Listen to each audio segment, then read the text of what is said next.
Well, g'day there, traders and friends right around the world. It is James here on behalf of Pivot Point Trading, bringing you a very important Thursday afternoon market recap. As you are probably well aware, all three of the US markets today have gone through a pretty sizable retracement. The Dow Jones Industrial Average down 195 points, the S&P 500 closed down just over 21 points, and the Nasdaq was down 82 points on the daily time frame. What is most important at this area is that a lot of markets, I believe, are making a vote right now, and they're really indicating which way these markets are going to move for the next couple of weeks, maybe even on a monthly time frame, if in fact we see this intermediate correction, which we have been waiting for since March 2015. We've been stuck range bound between resistance, as you can see on my chart up here in the red, and of course support, which is down here in the green box. You can see since late February, early March, we have established the fourth consecutive lower high. You can see we've made the high here. This, in fact, was lower in late March 2015. The same is true during the two periods in time in this most recent month of April. This is very, very bearish for the overall markets. We've covered divergence. We've covered the actual candlestick patterns, the sentiment taking place in the overall chart patterns. It's really just been a wait and time period for a lot of traders around the world. It's been historically a very light trading period for many traders who I work with and who I speak with, but it appears as though these markets are making a vote and a stance right now. Obviously, with the news coming out, the macroeconomic news yesterday regarding the US GDP for the first quarter of 2015 coming in at a stagnant 0.2% GDP growth. It's almost on the borderline of contraction. I really feel as though the markets are pricing in this price action right now, or they have been essentially factoring in this price action since late 2014. As you can see, right here, we've been essentially moving sideways for the past 5 to 6 months, and the Dow Jones Industrial Average for the year 2015, this is the one candlestick right here, and this red line is where we opened 2015. You can see that we are more or less back at the beginning of 2015 in the way of the equity levels, the equity market levels. Very, very scary for the overall Dow Jones Industrial Average. I cannot remember a year since 2009 where these markets have essentially stalled out and have given so many warning signals on what may be around the corner. In the way of individual trade setups this week, we have absolutely done a fantastic job. Not only have we got into some fantastic individual trades on individual companies, but we have also gained exposure to the overall markets. What I can do and begin speaking about are these type of SPY trades, which we've been looking at 208.75 and also re-entries at 206.92. Not only that, but we've also had a look at the DIAs. These are all retrospective trades, by the way. These are trades which I speak about over the weekend and give to people in that pro analysis class, indicating my thoughts for the week ahead and some very good opportunities to the downside, which we spoke about.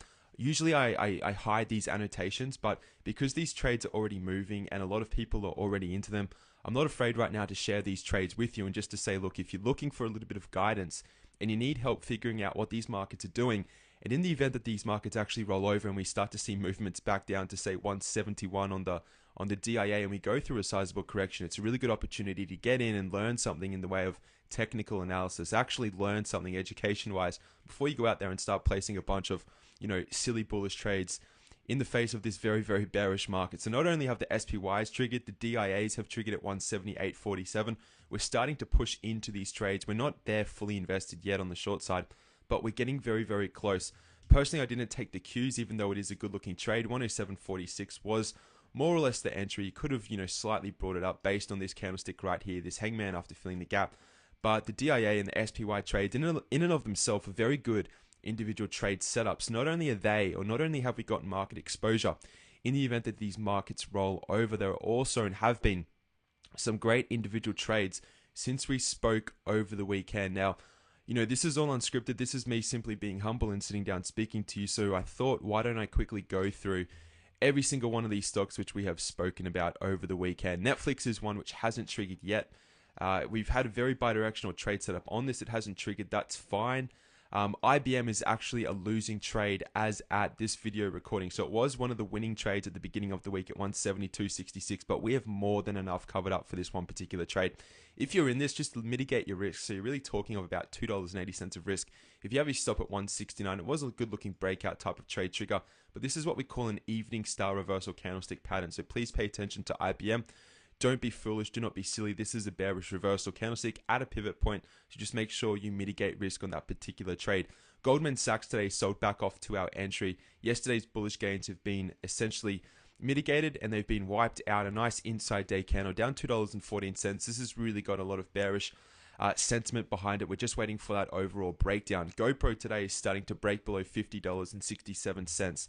Nice little trade setup based on the earnings. A very neutral type of trade, which I gave and spoke about yesterday in the Pivot Point Pro Analysis Workshop. Google today closed, look at this, 557. This is the trade which I'm referencing right now. I personally didn't have the kahunas essentially to swing trade this stock below 567. I did, however, have it at 557, and right now we're down at 548. So we've made very close to $10. I mean, it's over $9 on this particular trade to the downside. A very good looking individual trade right now. Facebook is another trade which has been working out stellarly for us. I mean, it was tiptoeing around this trade on Tuesday. Wednesday, we gapped down below it. We tried to push up, it failed. I've been speaking about this double top, and it's just starting to work out very, very nicely. Facebook today, down to 78.76 from this 80.27 entry. Another very nice trade. If you got into Facebook and you got into IBM, Facebook alone has wiped off the IBM loss, which happens from time to time. And then you've made up for it on GoPro, you've made up for it on Google, and things like that. So really nice looking individual stock trades happening from that pro analysis list. CVX is really dancing up at this resistance level. We've got earnings being announced tomorrow. Do not get into CVX at the moment. Caterpillar pulled back, nice little inside day doji. Had a few people email in at 87.83. So if you're in this, that's okay. Place your stop right here at 85.39. Let's just monitor how Caterpillar goes. Look at Baidu today. This is the big market mover. Big gap to the downside. Look at this huge gap, earnings related. That's why we don't trade into earnings. You've seen stocks gapping up, getting faded on the open. You've seen other stocks gapping up and holding levels. Baidu, however, is somewhat of an exception. A gap down, and people were still selling into the bearish news. We've had this 201.40 trade. I am not in this. I'll say right now, I missed this. But what I'll do, I'll have a quick chat in the pro analysis area, and we'll speak about a trade setup soon after this video, because it really looks as though Baidu has made the decision, at least where it wants to move, and it really looks as though it's about to price in lower lows, at least further into 2015. Boeing Airlines below 145.26. Have a look at this. Closed down at 143.34, down $2 from our original entry. So I mean, we're just stacking this upon profitable trade at this particular moment in time. Amazon, 433 entry.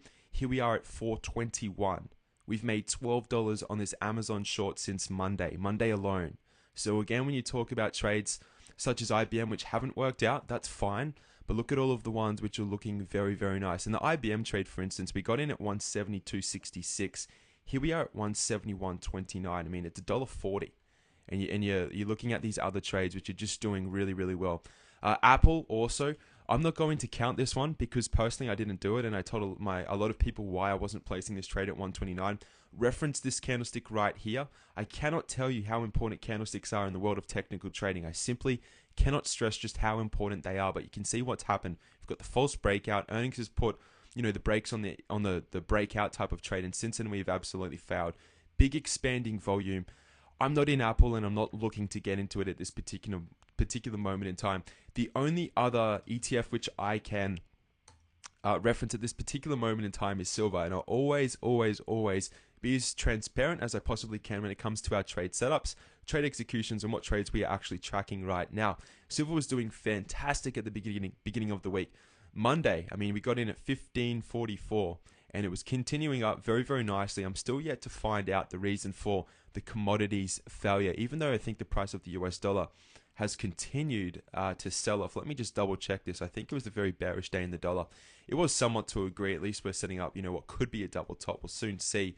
But in the price of silver, at least, I mean, a little bit surprised by this downward move. If you had your stop anywhere in this location right here, you would have been stopped out today. And it would have been the difference between $15.44 and the open price at $15.29 or $15.30. Here you go, the open price right here, $15.29. So, it came in at about a 15-cent loss when it was much, much more profitable at the beginning of the week. That is essentially the life of a trader. You cannot help it. It just happens from time to time. Silver was one of those trades which has got a gap. And again, it's to that 24-hour suspension gap, a big move in the after-hours markets. In the futures markets overnight, moving into today's trading session. My overall perspective on commodities. I do believe we are going to move into a fantastic long-term buying opportunity. Right now, I'm not convinced that this is it. I still think we need to break this level and really usher in some much larger amounts of fear before we start accumulating silver as more so an investment. So I'll keep you updated on the price of silver. Outside of that, I mean, I've recapped most of the trades. I've recapped the markets. I cannot be more specific and more upfront and more honest with you if you want to learn how to do this. And right now is the perfect opportunity because it really appears as though we're going to move into a correction. Whether you like it or not, it really looks as though this is going to be the event.